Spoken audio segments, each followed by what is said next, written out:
News 18 Punjab Haryana Himachal देख रहे सारे दर्शकों का स्वागत है। मैं हाँ विजयपाल सिंह बराड़। लगातार साडी कवरेज जारी है सुमेश सिंह सैनी की गिरफ्तारी नूं लैके। कल देर शाम 8:30 बजे तो जदों तो सुमेश सिंह सैनी नूं गिरफ्तार किया गया है, पल पल की अपडेट, पल पल की रिपोर्ट न्यूज़ 18 पंजाब दर्शकों तक पहुंचा रहा है। साबका DGP सुमेश सिंह सैनी इस वेले मोहाली कोर्ट दे विच पेश किया गया है। सुमेश सिंह सैनी नूं थोड़ी देर दे लई कोर्ट की कार्रवाई जिहड़ी है वो रोकी गई है। करीब 20 मिनट होए ने जदों तो कोर्ट की कार्रवाई रुकी हुई है। तगड़ी बहस हो रही है सरकारी वकीलों के विच और सुमेश सिंह सैनी के वकीलों के विच। विजिलेंस वल्लों सुमेश सिंह सैनी की कल रात तो जदों गिरफ्तारी पाई गई सी उस वेले भी सुमेश सिंह सैनी के वकील नाल मौजूद सी। उन्हां वल्लों उस मौके ते भी विरोध किया गया सी, पर विजिलेंस ने सुमेश सिंह सैनी की अरेस्ट पा दी। उन्होंने वकीलों को कह दिता कि कल कोर्ट च पेश किया जाएगा, तुसी अपना केस तैयार करके कल कोर्ट च आना। सीधा उन्होंने भेज दिता गया सी। उत्थों रात सुमेश सिंह सैनी ने सलाखां दे पिछे कट्टी, उसकी तस्वीर भी सामने आई, वो तस्वीर असीं दिखा रहे हैं। सो सुनवाई जिहड़ी हुण अपडेट ये आ रही है कि 4 बजे तक सुनवाई रोक दी गई है। कोर्ट दे विच मोहाली कोर्ट दे विच 4 बजे तक सुनवाई रोक दी गई है। 4 बजे मुड़ सुनवाई होएगी और कोशिश कर रही है विजिलेंस या सरकारी वकील के सुमेश सिंह सैनी का रिमांड मिल जाए। रिमांड लैन की कोशिश दे विच है, पर पैरलल क्योंकि हाई कोर्ट दे विच एक सुनवाई चल रही है। हाई कोर्ट ने सुनवाई 3 बजे शुरू करनी है, उन्होंने 3 बजे का टाइम दिता है। इस करके जिहड़ी लोअर कोर्ट है उस दे विच सुनवाई रुक गई है। वो हाई कोर्ट की सुनवाई वाल देख रहे हैं कि हाई कोर्ट तो की फैसला आता है, उस दे मुताबिक ही फिर मोहाली कोर्ट उस ते अपना कोई फैसला सुनाएगी। सो 2 पैरलल हीयरिंग्स चल रही ने, एक हाई कोर्ट दे विच, एक मोहाली कोर्ट दे विच, जिथे सुमेश सिंह सैनी नूं पेश किया गया है। सैनी इस वेले कोर्ट दे विच ही, मोहाली कोर्ट दे विच ही मौजूद ने और मोहाली कोर्ट हाई कोर्ट वाल देख रही है कि हाई कोर्ट दे विच सुनवाई च की निकल के आउंदा है, हाई कोर्ट की फैसला लैंदी है इस बाबत, क्योंकि उत्थे भी सैनी दी अरेस्ट नूं, सैनी दी गिरफ्तारी नूं चैलेंज किया गया है सुमेश सिंह सैनी दे वकीलां वल्लों।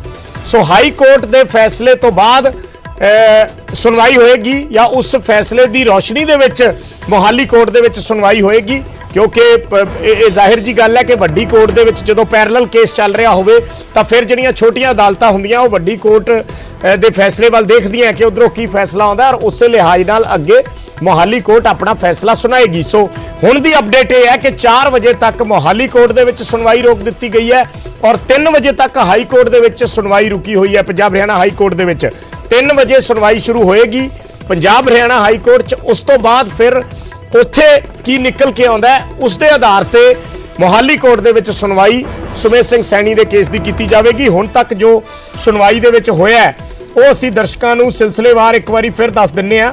मोहाली कोर्ट दे विच अज सुमेश सिंह सैनी नूं करीब 1 बजे दे आस-पास, पौने 12:30 तो लैके पौने 1 बजे दे आस-पास सुमेश सिंह सैनी नूं अज मोहाली कोर्ट दे विच पेश किया गया है।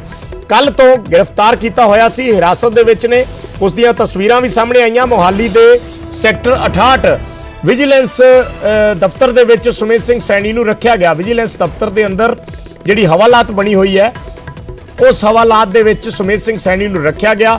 उस दियां तस्वीरां सामने आईयां, तस्वीरां सोशल मीडिया ते भी पहुंच चुकियां ने, वायरल हो चुकियां ने। हर कोई इन्हां तस्वीरां नूं साझा कर रहा है और आपो अपने तरीके नाल लोग इसदे मतलब कढ़ रहे हैं, इसदे मायने कढ़ रहे हैं, आपो अपने प्रतिक्रम दे रहे हैं। सियासत नाल भी जोड़ के इस मामले नूं देखिया जा रहा है। वक्खो वक्खरे पोलीटिकल पार्टियां दे भी प्रतिक्रम आ रहे हैं। पूरा सिलसिलेवार असीं एक बारी फिर दसदे हां इस गिरफ्तारी नूं कि कल 8:10 ते सुमेश सिंह सैनी अपने वकीलों के नाल पहुंचे। 68 सैक्टर विजिलेंस ब्यूरो का जिहड़ा ऑफिस है उस ऑफिस पहुंच के सैनी ने यह जताउण की कोशिश की कि पिछले दिनी जो हाई कोर्ट तो राहत मिली सी सुमेश सैनी नूं, जिस आधार ते उस दे विच कहा गया सी एंटीसिपेटरी बेल जिहड़ी सैनी नूं मिली सी उस दे विच कहा गया सी कि वो पूरा कोऑपरेट करनगे इस पूरी जांच दे विच। तां सुमेश सिंह सैनी कल 8:10 ते विजिलेंस के दफ्तर पहुंचे, ये दर्शाउण लई कि वो जांच दे विच सहयोग करन आए ने, पर वो अपनी गड्डी च बैठे रहे। विजिलेंस के अफसरां ने उन्होंने अंदर आउण लई कहा, वो अंदर नहीं गए, उन्होंने इनकार कर दिता। उस तो बाद विजिलेंस ने एक होर नवीं FIR जिहड़ी लिखी हुई सी उस FIR दे विच सुमेश सिंह सैनी दी अरेस्ट पा दी, उन्होंने गिरफ्तार कर लिया। सो उस तो बाद सुमेश सिंह सैनी नूं हवालात दे विच रखिया गया। सुमेश सिंह सैनी नूं अज ਹੁਣ ਪੇਸ਼ ਕੀਤਾ ਗਿਆ ਅਦਾਲਤ ਦੇ ਵਿੱਚ, ਕਿਉਂਕਿ ਪ੍ਰੋਟੋਕੋਲ ਹੁੰਦਾ ਕਿ ਜਦੋਂ ਤੁਸੀਂ ਕਿਸੇ ਨੂੰ ਗ੍ਰਿਫਤਾਰ ਕਰਦੇ ਹੋ ਤਾਂ 24 ਘੰਟਿਆਂ ਦੇ ਅੰਦਰ ਅੰਦਰ ਕੋਰਟ 'ਚ ਪੇਸ਼ ਕਰਕੇ ਰਿਮਾਂਡ ਲੈਣਾ ਹੁੰਦਾ ਹੈ। ਸੋ ਕੋਸ਼ਿਸ਼ ਕਰ ਰਹੀ ਹੈ ਵਿਜੀਲੈਂਸ ਰਿਮਾਂਡ ਲੈਣ ਦੀ। ਇਹ ਵੀ ਅੰਦਰ ਚਰਚਾ ਚੱਲੀ ਕਿ 5 ਦਿਨ ਦਾ ਰਿਮਾਂਡ ਵਿਜੀਲੈਂਸ ਵੱਲੋਂ ਮੰਗਿਆ ਗਿਆ, ਹਾਲਾਂਕਿ ਉਸ ਦੀਆਂ ਡਿਟੇਲਸ ਜਿਹੜੀਆਂ ਬਾਹਰ ਆਉਣੀਆਂ ਬਾਕੀ ਨੇ। ਸੈਣੀ ਦੇ ਵਕੀਲਾਂ ਵੱਲੋਂ ਇਤਰਾਜ਼ ਉਠਾਇਆ ਗਿਆ। ਉਹਨਾਂ ਨੇ ਕਿਹਾ ਕਿ ਗਲਤ ਤਰੀਕੇ ਨਾਲ ਸੁਮੇਧ ਸਿੰਘ ਸੈਣੀ ਦੀ ਗ੍ਰਿਫਤਾਰੀ ਪਾਈ ਗਈ ਹੈ ਵਿਜੀਲੈਂਸ ਵੱਲੋਂ। ਤਾਂ ਉਸ ਤੋਂ ਬਾਅਦ ਬਹਿਸ ਜਿਹੜੀ ਸੀ ਕਾਫੀ ਚੱਲਦੀ ਰਹੀ, ਇੱਥੋਂ ਤੱਕ ਕਿ ਸੈਣੀ ਦੇ ਵਕੀਲਾਂ ਨੇ ਇਤਰਾਜ਼ ਵੀ ਚੱਕੇ ਕਿ ਜਿਹੜੀ ਕਾਰ ਤੇ ਸੁਮੇਧ ਸਿੰਘ ਸੈਣੀ ਆਏ ਸੀ ਉਸ ਕਾਰ ਨੂੰ ਪੁਲਿਸ ਨੇ ਜ਼ਬਤ ਕਰ ਲਿਆ। ਤਾਂ ਸੈਣੀ ਦੇ ਵਕੀਲਾਂ ਨੇ ਵੀ ਪੁੱਛਿਆ, ਅਦਾਲਤ ਦੇ ਵਿੱਚ ਇਹ ਗੱਲ ਰੱਖੀ ਵਿਜੀਲੈਂਸ ਦੇ ਸਾਹਮਣੇ ਕਿ ਜਿਸ ਕਾਰ ਤੇ ਸੈਣੀ ਆਏ ਸੀ ਉਸ ਕਾਰ ਨੂੰ ਜ਼ਬਤ ਕਰਨ ਦੇ ਮਾਇਨੇ ਕੀ ਨੇ। ਸੋ ਦੋਨੋਂ ਪੱਖਾਂ ਦੇ ਵਿੱਚ ਬਹਿਸ ਹੁੰਦੀ ਰਹੀ। ਉਸ ਤੋਂ ਬਾਅਦ ਕਿਉਂਕਿ ਪੈਰਲਲ ਹਾਈ ਕੋਰਟ ਦੇ ਵਿੱਚ ਵੀ ਸੁਣਵਾਈ ਹੋ ਰਹੀ ਸੀ, ਹਾਈ ਕੋਰਟ ਨੇ 3 ਵਜੇ ਤੱਕ ਸੁਣਵਾਈ ਟਾਲੀ ਸੀ, ਇਸ ਕਰਕੇ ਮੋਹਾਲੀ ਕੋਰਟ ਨੇ ਸੁਣਵਾਈ 4 ਵਜੇ ਤੱਕ ਟਾਲ ਦਿੱਤੀ। ਹੋਰ ਡਿਟੇਲਸ ਲਈ ਉਮੇਸ਼ ਸ਼ਰਮਾ ਸਾਡੇ ਸਹਿਯੋਗੀ ਜੁੜੇ ਨੇ, ਜਾਣਕਾਰੀ ਲੈਣੇ ਆ। ਉਮੇਸ਼, ਇਹ ਬੜੀਆਂ ਟੈਕਨੀਕਲ ਜੀਆਂ ਚੀਜ਼ਾਂ ਹੁੰਦੀਆਂ ਨੇ, ਇਹਨਾਂ ਦੀਆਂ ਬਰੀਕੀਆਂ ਨੂੰ ਸਮਝਣਾ ਬੜਾ ਜ਼ਰੂਰੀ ਹੁੰਦਾ ਹੈ। ਸੋ ਆਪਾਂ ਕਹਿ ਸਕਦੇ ਹਾਂ ਵੀ ਲੋਅਰ ਕੋਰਟ ਨੇ ਇਸੇ ਲਈ ਸਿੱਧਾ ਇਹ ਕਾਰਵਾਈ ਰੋਕੀ ਹੈ ਕਿ ਜਦੋਂ ਅਪਰ ਕੋਰਟ ਦੇ ਵਿੱਚ ਵੱਡੀ ਅਦਾਲਤ ਦੇ ਵਿੱਚ ਮਾਮਲਾ ਚੱਲ ਰਿਹਾ ਹੋਵੇ ਪੈਰਲਲ, ਉਹਨਾਂ ਨੇ 3 ਵਜੇ ਤੱਕ ਜੇ ਇਸ ਨੂੰ ਪੋਸਟਪੋਨ ਕੀਤਾ ਤਾਂ ਫਿਰ ਮੋਹਾਲੀ ਕੋਰਟ ਦੇ ਵਿੱਚ 4 ਵਜੇ ਤੱਕ ਪੋਸਟਪੋਨ ਹੋ ਗਿਆ, ਪਹਿਲੀ ਗੱਲ। ਔਰ ਦੂਜੀ ਗੱਲ, ਜਿਹੜੀ ਅੰਦਰ ਦੀ ਹੁਣ ਤੱਕ ਦੀ ਕੋਈ ਜਾਣਕਾਰੀ ਨਿਕਲ ਕੇ ਆਈ ਹੋਵੇ ਕਿ ਅੰਦਰ ਕਿਸ ਤਰੀਕੇ ਦੀ ਬਹਿਸ ਹੋਈ ਹੈ, ਕੀ ਗੱਲਬਾਤ ਹੋਈ ਹੈ, ਵਕੀਲਾਂ ਵੱਲੋਂ ਕੀ ਮਾਮਲੇ ਰੱਖੇ ਗਏ ਨੇ, ਥੋੜੀ ਵਿਸਤਾਰ ਨਾਲ ਜਾਣਕਾਰੀ ਅਪਡੇਟ ਸਾਡੇ ਦਰਸ਼ਕਾਂ ਤੱਕ ਪਹੁੰਚਾ ਪਾਓ। ਤਾਂ ਵਿਜੇ, ਬਿਲਕੁਲ ਪਹਿਲਾਂ ਮੈਂ ਇਹ ਅਪਡੇਟ ਦੇ ਦਾਂ ਕਿ 3 ਸੁਣਵਾਈਆਂ ਮੋਹਾਲੀ ਕੋਰਟ ਵਿੱਚ ਪੇਸ਼ ਕੀਤਾ ਗਿਆ, ਉੱਥੇ ਪਹਿਲਾਂ ਬਹਿਸ ਹੋਈ। ਪਹਿਲਾਂ ਮੈਂ ਉਹਦਾ ਅਪਡੇਟ ਦੇ ਦਾਂ ਕਿ ਵਕੀਲਾਂ ਨੇ ਕਿਹਾ ਜੀ ਸੈਣੀ ਹਮੇਸ਼ਾ ਸ਼ਾਮਿਲ ਰਹੇ ਨੇ, ਪੁੱਛਗਿੱਛ ਵਿੱਚ ਕਿੱਥੇ ਗਏ ਨਹੀਂ, ਸਹਿਯੋਗ ਦਿੰਦੇ ਰਹੇ ਨੇ। ਸਰਕਾਰੀ ਵਕੀਲ ਦਾ ਇਹ ਕਹਿਣਾ ਸੀਗਾ ਕਿ ਨਹੀਂ ਜੀ ਇਹਨਾਂ ਦਾ ਰਵੱਈਆ ਠੀਕ ਨਹੀਂ ਸੀਗਾ, ਇਹ ਹਮੇਸ਼ਾ ਟਲਦੇ ਰਹੇ ਨੇ ਸਵਾਲਾਂ ਤੋਂ। ਕਾਰ ਦਾ ਜ਼ਿਕਰ ਆਇਆ ਕਿ ਜਿਸ ਗੱਡੀ ਵਿੱਚ, ਫੋਰਚੂਨਰ ਗੱਡੀ ਵਿੱਚ ਆਏ, ਸੈਣੀ ਦੇ ਵਕੀਲ ਕਹਿੰਦੇ ਨੇ ਕਿ ਉਹ ਗੱਡੀ ਕਿਉਂ ਜ਼ਬਤ ਕੀਤੀ ਗਈ, ਉੱਥੇ ਬਹਿਸ ਹੋਈ। ਲੇਕਿਨ ਮੋਹਾਲੀ ਕੋਰਟ ਨੇ 4 ਵਜੇ ਤੱਕ ਸੁਣਵਾਈ ਟਾਲ ਦੀ ਹੈ। ਕਿਉਂ ਟਾਲੀ ਹੈ ਉਹ ਵੀ ਦੱਸ ਦਿੰਦੇ ਆ। ਸਵੇਰ ਦਾ ਆਪਾਂ ਜ਼ਿਕਰ ਕਰ ਰਹੇ ਹਾਂ ਪੰਜਾਬ ਹਰਿਆਣਾ ਹਾਈ ਕੋਰਟ ਵਿੱਚ ਜਿਹੜੀ ਸੈਣੀ ਦੀ ਇੱਕ ਐਪਲੀਕੇਸ਼ਨ ਹੈ ਉਹਦਾ, ਉੱਥੇ ਸੁਣਵਾਈ ਚੱਲ ਰਹੀ ਹੈ। ਉੱਥੇ ਵੀ ਟਿੱਪਣੀਆਂ ਸੁਣੀਆਂ ਕਿ ਕਿਸ ਆਧਾਰ ਤੇ ਤੁਸੀਂ ਗ੍ਰਿਫਤਾਰ ਕੀਤਾ। ਤੇ ਪਬਲਿਕ ਪ੍ਰੋਸੀਕਿਊਟਰ ਸਰਤੇਜ ਨੂਰਲਾ ਜਿਹੜੇ ਸਰਕਾਰ ਦੇ ਵਕੀਲ ਨੇ, ਉਹ ਕਹਿੰਦੇ ਜੀ ਮੈਂ ਪਹਿਲਾਂ ਵੈਰੀਫਾਈ ਕਰਨਾ, ਫਿਰ ਉਹ ਕਹਿੰਦੇ ਕਿ 11 ਨੰਬਰ FIR 'ਚ ਅਸੀਂ ਅਰੈਸਟ ਕੀਤਾ।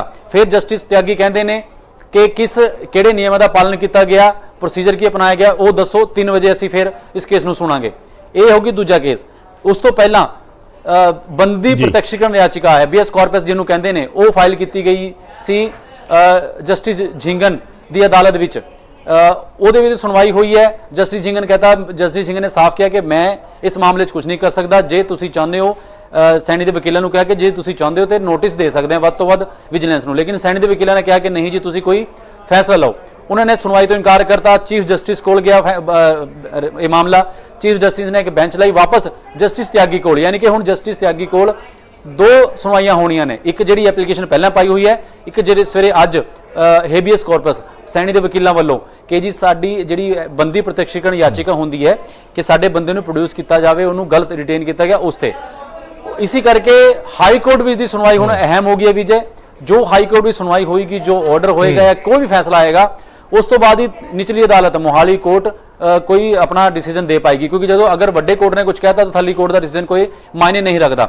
ਇਹ ਵੱਡੀ ਅਪਡੇਟ ਸਭ ਤੋਂ ਇਹੀ ਹੈ ਕਿ ਹੁਣ ਪੰਜਾਬ ਹਰਿਆਣਾ ਹਾਈ ਕੋਰਟ ਵਿੱਚ ਪਹਿਲਾਂ ਕੁਝ ਹੋ ਲੈਣ ਦੋ, ਉਸ ਤੋਂ ਬਾਅਦ ਹੀ ਮੋਹਾਲੀ ਕੋਰਟ ਵਿੱਚ ਕੁਝ ਹੋਏਗਾ। ਔਰ 2 ਪਟੀਸ਼ਨਾਂ ਨੇ, ਇੱਕ ਬੰਦੀ ਪ੍ਰਤੱਖੀਕਰਨ ਯਾਚਿਕਾ ਜਿਹੜੀ ਰਾਤ ਪਹੁੰਚੇ ਸੀਗੇ ਲੇਕਿਨ ਸਵੇਰੇ ਸੁਣਵਾਈ ਹੋਈ ਹੈ, ਇੱਕ ਪਹਿਲਾਂ ਕੱਲ ਦੀ ਪਾਈ ਹੋਈ ਸੀਗੀ ਕਿ ਜਿਹੜਾ ਉਹ ਮਾਮਲਾ ਚੱਲਦਾ ਪਿਆ ਸੈਣੀ ਦਾ ਕਿ 7 ਦਿਨ ਦਾ ਨੋਟਿਸ ਦਿੱਤਾ ਜਾਵੇ। ਔਰ ਸਰਕਾਰ ਨੂੰ ਇੱਕ ਐਫੀਡੇਵਿਟ ਦੇਣ ਵਾਸਤੇ ਕਿਹਾ ਸੀਗਾ ਕਿ ਜਿਹੜੇ ਕੇਸਾਂ ਵਿੱਚ ਤੁਸੀਂ ਸੁਮੇਧ ਸਿੰਘ ਸੈਣੀ ਨੂੰ ਅਰੈਸਟ ਜਾਂ ਨੋਮੀਨੇਟ ਕਰਨਾ ਚਾਹੁੰਦੇ ਹੋ, ਉਹ ਸਰਕਾਰ ਨੇ ਹਾਲੇ ਤੱਕ ਐਫੀਡੇਵਿਟ ਕਿਉਂ ਨਹੀਂ ਦਿੱਤਾ। ਇਹ ਸੈਣੀ ਦੀ ਮੰਗ ਸੀਗੀ, ਉਸ ਤੇ ਹੀ ਸੁਣਵਾਈ ਚੱਲ ਰਹੀ ਸੀ। ਹੁਣ ਜਸਟਿਸ ਤਿਆਗੀ ਦੀ ਅਦਾਲਤ ਵਿੱਚ 3 ਵਜੇ ਜਦੋਂ ਸੁਣਵਾਈ ਹੋਏਗੀ, ਉਹ ਕਾਫੀ ਅਹਿਮ ਹੋਏਗੀ ਜੀ। ਅੱਛਾ ਉਮੇਸ਼, ਇਸ ਦੇ ਵਿੱਚ ਇੱਕ ਟੈਕਨੀਕਲ ਚੀਜ਼ ਹੋਰ ਸਮਝਣੀ ਚਾਹਾਂਗੇ ਕਿ ਹੁਣ ਜਿਵੇਂ ਅਰੈਸਟ ਪੈ ਚੁੱਕੀ ਹੈ, ਕੀ ਕੋਈ ਉਸ ਤੋਂ ਬਾਅਦ ਬੇਲ ਦੀ ਕੋਸ਼ਿਸ਼ ਵੀ ਹੋਈ ਹੈ ਸੈਣੀ ਦੇ ਵਕੀਲਾਂ ਵੱਲੋਂ? ਨਹੀਂ, ਹਾਲੇ ਜਦੋਂ ਦੇਖੋ ਨਿਚਲੀ ਅਦਾਲਤ ਵਿੱਚ ਜਿਹੜੀ ਪ੍ਰੋਸੀਜਰ ਹੁੰਦਾ ਹੈ ਵਿਜੇ, ਕਿ ਜਦੋਂ ਵਿਜੀਲੈਂਸ ਨੇ ਪੇਸ਼ ਕੀਤਾ ਮੋਹਾਲੀ ਕੋਰਟ ਵਿੱਚ, ਉੱਥੇ ਹੀ ਸੈਣੀ ਦੇ ਵਕੀਲ ਗਏ ਨੇ, ਬਹਿਸ ਕਰ ਰਹੇ ਨੇ ਕਿ ਇਹਨਾਂ ਨੂੰ ਗਲਤ ਡਿਟੇਨ ਕੀਤਾ ਗਿਆ, ਯਾਰ ਇਹਨਾਂ ਦੀ ਜਿਹੜੀ ਗ੍ਰਿਫਤਾਰੀ ਉਹ ਗਲਤ ਤਰੀਕੇ ਨਾਲ ਕੀਤੀ ਗਈ ਹੈ।